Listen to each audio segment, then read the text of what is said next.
You already knew Kirby Smart was going to come out at SEC Media Days spitting fire, but some of the things that he had to say were particularly interesting to the hosts of this podcast. We'll talk about it next on the Locked On Bulldogs podcast.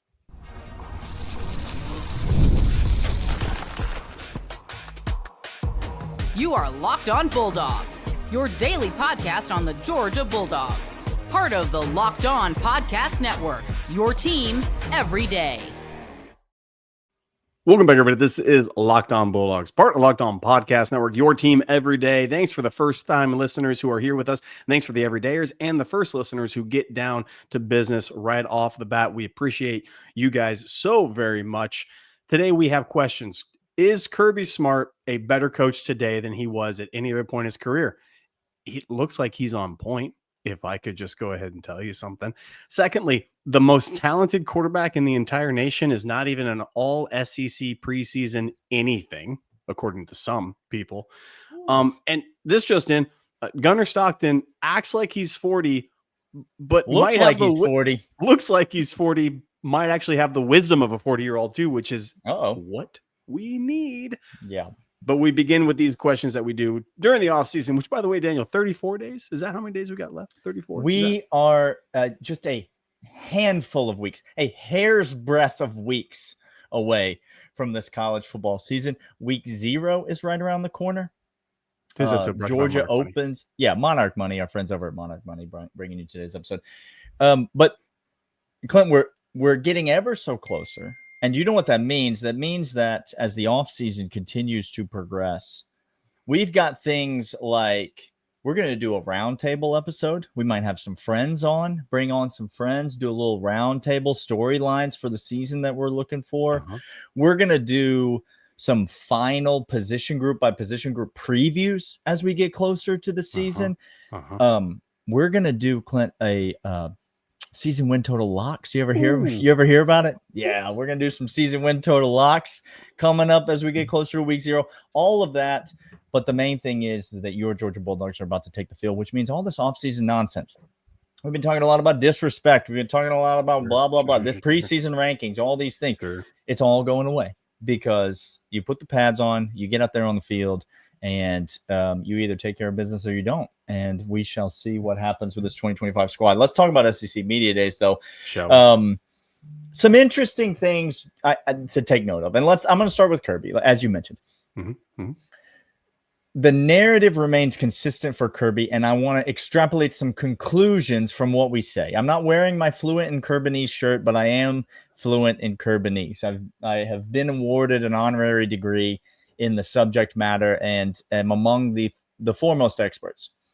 And so when you listen to the words, sometimes you have to listen to the pauses, Clint. You don't just you listen to what he's saying. Cadence is important, people. All right. So Kirby continues this narrative of college football is changing.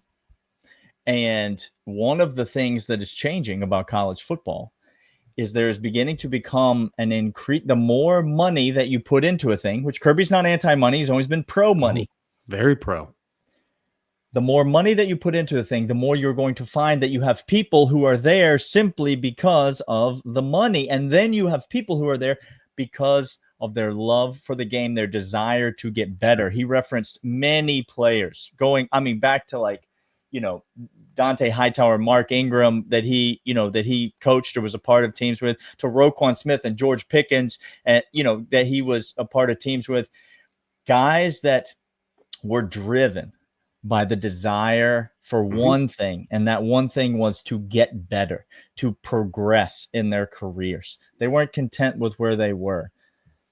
And then, separate conversation, Kirby continues to bring up the youth and inexperience of his roster, that there are a lot of guys who are gone from last year's team. Obviously, it starts with Carson Beck, who was a very experienced quarterback. You moved to Gunnar Stockton, a relatively inexperienced quarterback, not inexperienced compared to Arch Manning, who's never played a meaningful snap against anybody, but inexperienced compared to some.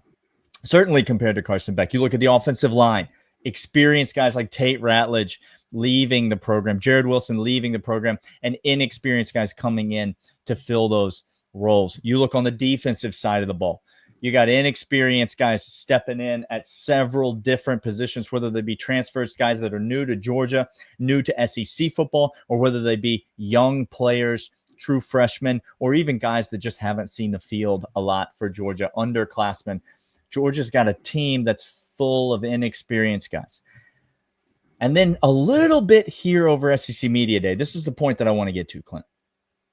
A little bit here at SEC Media Day, you heard Kirby start to connect those two ideas together, to marry them together.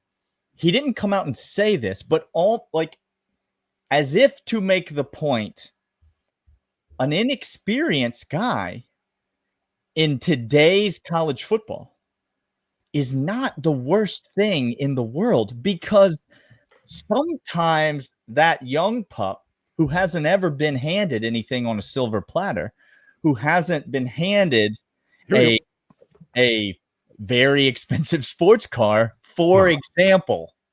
Just plucking things from the ether, just from out there. Sometimes that young player is going to come driven, ready to prove themselves, ready to advance their career. And Kirby has come out and said, that is the most important thing we look for in recruiting. Do you love football? And are you committed above anything else to getting better at football? This is it. That's all that, because if you love football, you're going to be compensated for football for the longevity of your career, as long as you stay healthy and get it done. Yeah. To prove this, I just have a very simple question to ask people, which they would rather have. And I'm going to use two people, one at the heart of maybe some Atlanta-based sports fans that have consternation over this. I'm going to ask you, do you know the career earnings for one Kirk Cousins? Daniel, do you know how much money this man has made in his career before the age of 37? Bukus of money. Okay. By the time he is done, he will have $411 million made. Yeah. Okay. Conversely, do you know how much money Tom Brady made in his playing career? $330 million. So nearly $100 million less. And do you know what happened when Tom Brady wanted to win championships? Did he go ahead and say, pay me my money? Nope, he didn't. He said, I'll take less to do roster compensation, to composition, and to go ahead and stay hungry. This happens every single day in life. Baseball players, once they hit 32, 33, get paid not for what they will do, for what they have done. And then guess what happens to their career totals? They start tanking. The guy in the corner office who hasn't worked more past 1 p.m. in his entire year this year. He on the golf course. He on the golf course. Yeah. He's not helping the company. He's being paid for what he did help the company. If you get that and you have no drive and you have no hunger, we can talk about, well, this is the new era, blah, blah. Well, Kirby has the number one class, and he's hunting and pecking for people that want to, I don't know, play football. And if you are somebody who wants to do Texas version, if that's what you want to do in life, go ahead. I don't care. Absolutely. It doesn't prove over time to work. The teams that spend the most in the offseason don't win the championship. You're absolutely right, Clint. And again, it just is, we'll see how this all shapes out for Georgia. But it feels like heading into this offseason that Kirby's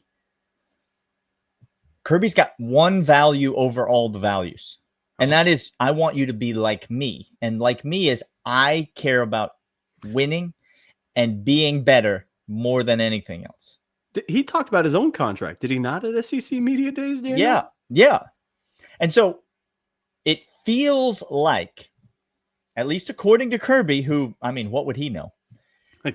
It feels like this year's team far more accurately meets that standard, fits into that mold, if you will, than last year's team did. And that's not all on the shoulders of like Carson Beck, the most obvious number one like guy, but I think there's something about this group of young players, and I mean, Clint and I will talk about it when we go through positions for a final time before the season. We've talked about it ad nauseum in the offseason, but there's some of these young players that I am here to tell you, addition by subtraction, when the guys ahead of them are moving on. So it's interesting words from Kirby Smart. There was more that Kirby said. There's more that we can get to on that, but we're going to move to segment 2. Clint's going to talk with you about a quarterback that doesn't play for Georgia, who a friend, maybe even a friend of the show, are calling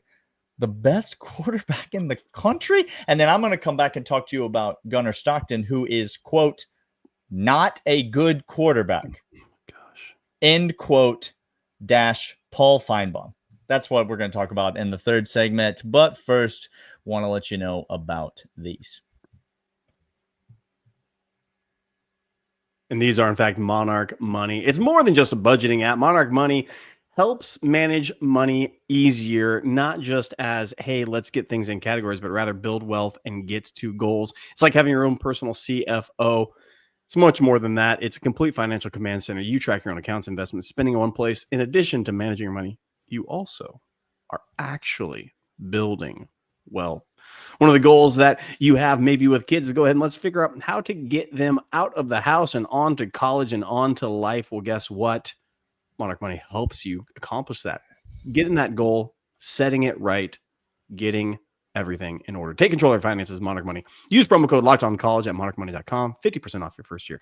That's monarchmoney.com. Code LOCKEDONCollege. That's half off your first year. Kirby Smart, by the way, talking about when he was defensive coordinator, when he was younger, making a comfortable living, but not nearly the get my bag as other coaches did. And that propelled him, that hunger and drive propelled him to get to where he is now. And maybe, well, he's the highest paid coach. Yeah, you're right. He is the highest paid coach, but he should be worth more than that right now. He should be. Yeah.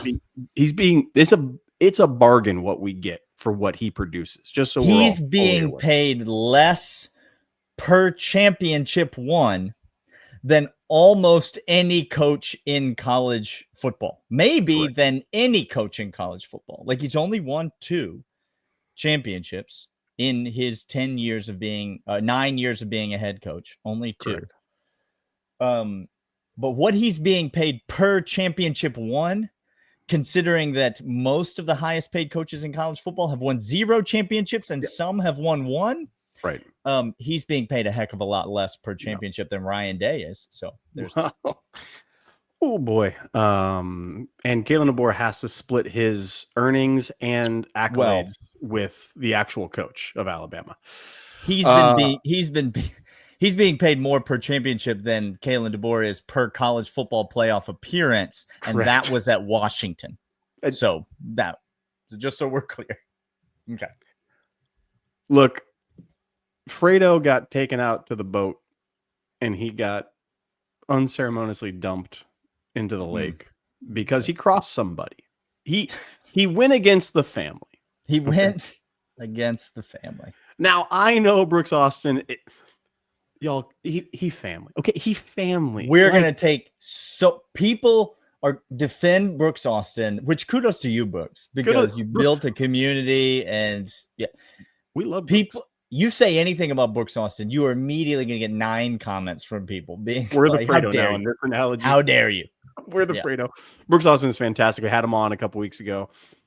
He is gold on what he does at the Film Guy. If you don't know where he's at, go find him. The Film Guy over on YouTube is great stuff. But he tells me and tells the nation and tells the world on his channel that Arch Manning is not the best quarterback in the nation. He tells me that's a no-brainer. So Brooks Austin has eyeballs. Cool. Gosh, I cannot wait. Anyway, that's besides the point.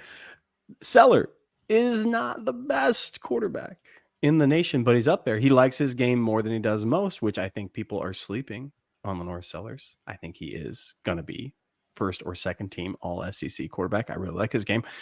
No. The most talented quarterback, and let's be real and specific, because some people are grammar police over in the Florida department. And Florida, I did not know you guys understood what the rules of grammar and linguistics were until you came hunting for somebody.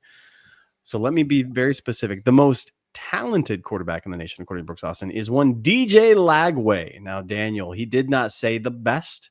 He did not say the highest performer. He said the most talented.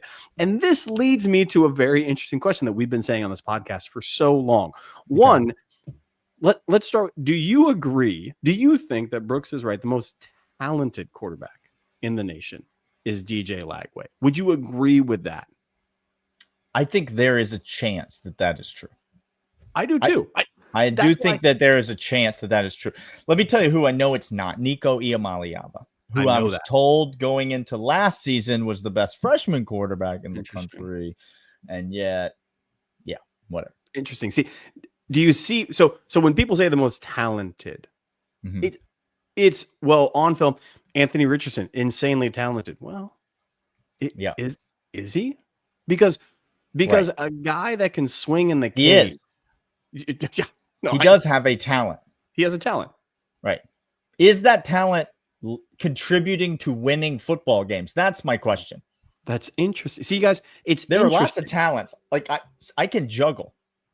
Doesn't really benefit my life hosting this podcast, though. You know what I'm saying? Like, you need talents that match up with your goals. Did I know that about you? I don't know. So, guys, we are a decade into this thing. Renaissance man. This guy.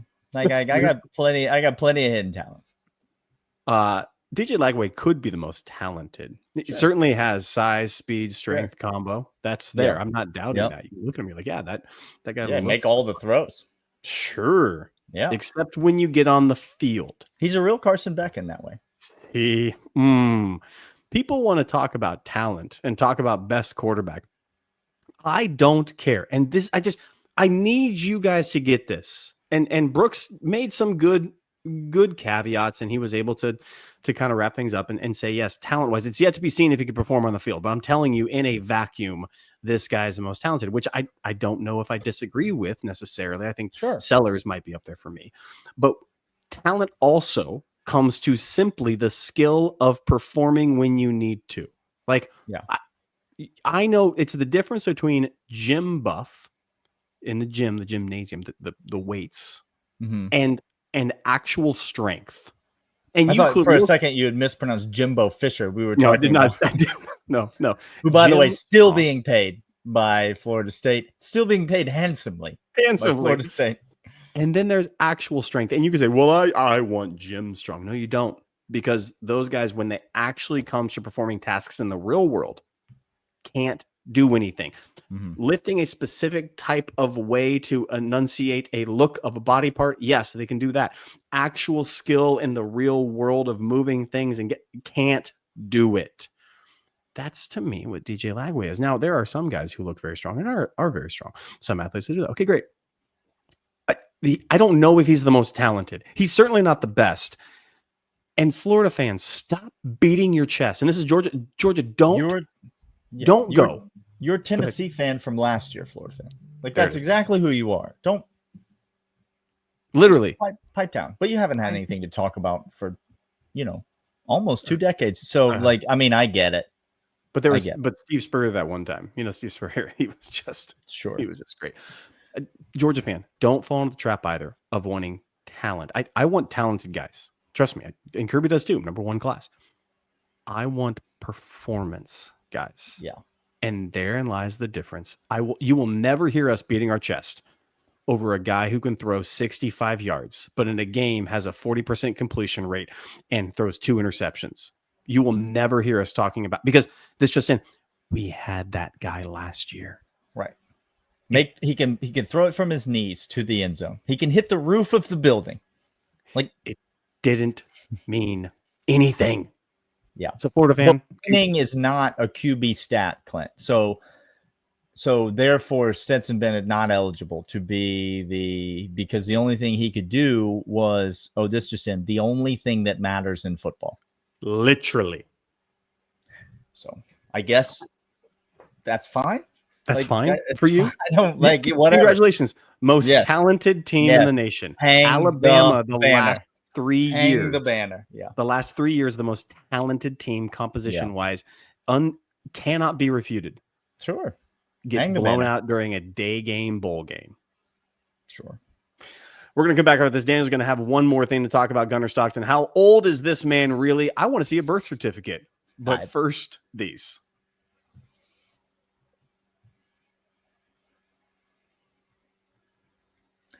I don't know if you know this, Clint. Watch how I'm going to tie this together. You want to talk about talent hosting a podcast. I don't know if you know this, Clint, but Jake Fromm played in the Little League World Series. I didn't know that. Yeah. No, he did. He hit a dinger in one of the games. Like, he played in the Little League World Series. Unbelievable story, Jake Fromm. Sometimes when a Little League athlete steps out onto the field, the eye test says to you, hang on now. Hold on now. I don't know how birth certificates work down in the Dominican, but that young man is 25 years old if he's a day. You understand? Like, I need to see some identification when this guy's going to be competing against 14-year-olds, supposedly all on the same playing field. This is Gunnar Stockton right now. Like, it's not just, and we say this in jest because it's obviously the look contributes to it. Like, and this guy, he's not trying to be anything he's not. And kudos to him. Why does he need to be? What was that one dating app? It was like Farmers Only. Farmers Only. Is he the Farmers Only of quarterbacks? Yes, he is. I don't even yet know what that means, but I'm here to tell you I embrace it. I am ready to go this entire season and call like Farmers Only. Would you, if you want to sponsor the show, we would love to. We'd love to have conversations with you. The Farmers Only Gunnar Stockton moment of the week. We could get into it. Gunnar, come on, reach out to us. Let's put this partnership together. Correct.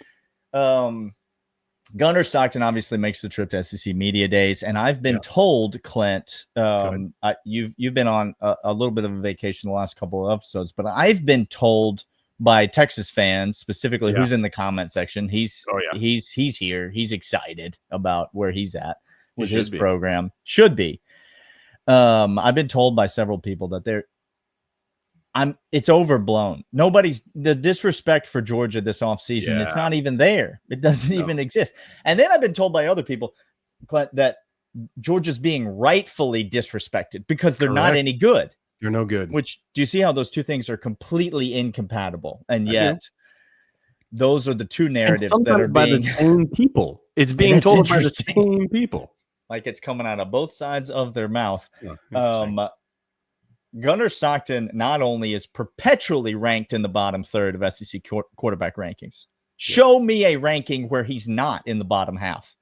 Show me one ranking. I saw one that had him highest as 8 is the highest. That is exactly the halfway mark of SEC quarterbacks, if my math serves.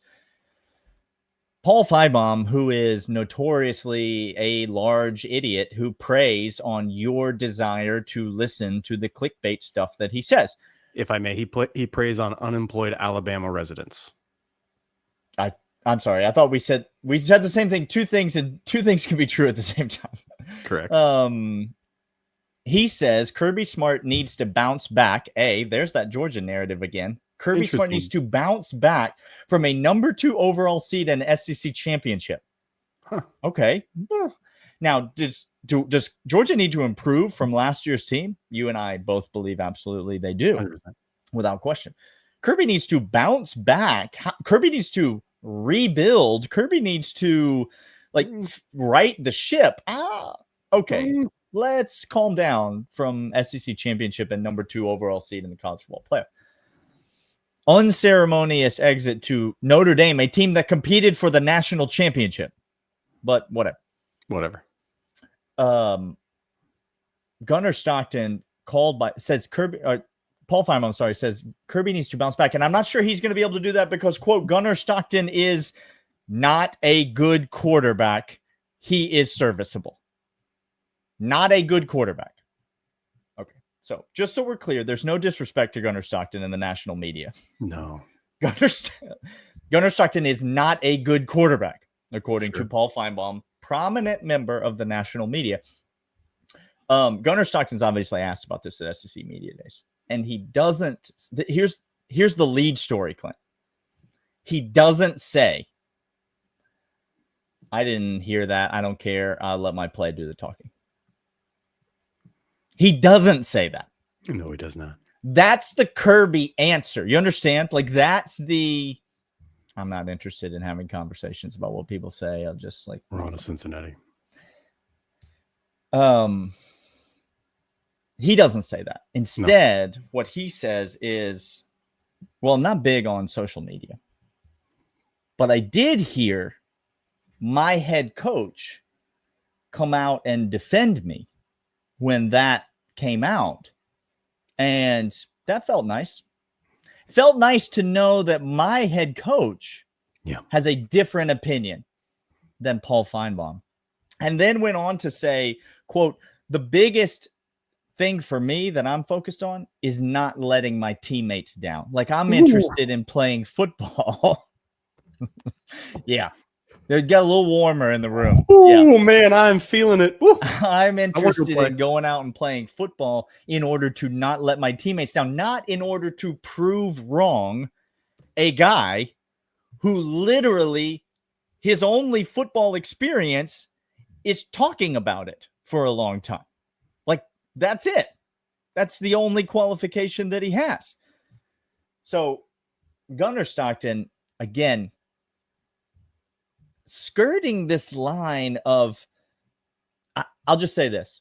We have talked a lot about the disrespect Georgia has received this offseason. And some Georgia fans, it seems like most Georgia fans resonate with us and are kind of on board, and they recognize that it's a different feel this offseason. The national media, in some respect, thinks Georgia has been passed by ever so slightly. Still in the conversation. Nobody's saying Georgia's gonna fall off the planet, but has been passed by among the best teams in the SEC and in college football. The question was, how much of that narrative is going to make its way into the Georgia locker room? And I'm here to tell you, based on that Gunnar Stockton response, it's all of it. They're hearing all of it. And you combine that with what we talked about in the first segment, Clint, the young players eager to prove themselves, hungry to make a name for themselves, the kind of guy that Kirby wants to coach. And you just get a feeling, Clint, that Kirby's got it. Kirby's got him right where he wants him right now. I have two simple questions of all of this. I'll give you two groups of people. Dylan Raiola, Carson Beck, Justin Fields. Group one. Okay. Group two, Stetson Bennett, Jake Fromm. Which quarterback do you winners and non-winners? Is that That's what I'm trying to tell you. Okay. People who win and people who set you up for national championships and win two of them, and those who don't even sniff it. Okay. We can talk about serviceable, which, by the way, thank you for saying so. Like, truly and honestly, thank you, because we had serviceable in Stetson. We had less than serviceable. I'll tell you what we didn't have last year: a serviceable quarterback. All talented, though. Worlds of talent, skill, so much talent. So much. Secondly, those of us, Paul Feinbaum and Stephen A. Smith, same person, different generation, and different community they grew up in, but same vibe. Same exact person. Okay. Never seen him in the same place at the same time, to be fair. Haven't played competitive sports, couldn't to save their skin. Could not compete. Handed thing. Secondly, thank you for not knowing sports. Because if you did, you would understand that team mentality, and especially football, and Kirby defended it. When Gunnar Stockton said, I just don't want to let my guys down, there's a reason dudes played up when he got into the game. There's a reason he got invited to SEC Media Days. Yes, there is. The closer we get, no, I'm just telling you that the train is beginning to leave the tracks right now. Like, it is. Ask me Ask me my feelings on Justin Williams in 2 weeks. We're gonna do it. We're gonna talk position by position in the next couple weeks. Next week we will be back. We've got lots more content as we get ready for the offseason. Fall camp right around the corner. We got lots more to say about that. I got some more SEC Media Day thoughts. We're gonna get those in next week. We got tons to talk about, and we'll see you guys then. Make sure you subscribe, follow along, and we'll talk to you guys next time. See you.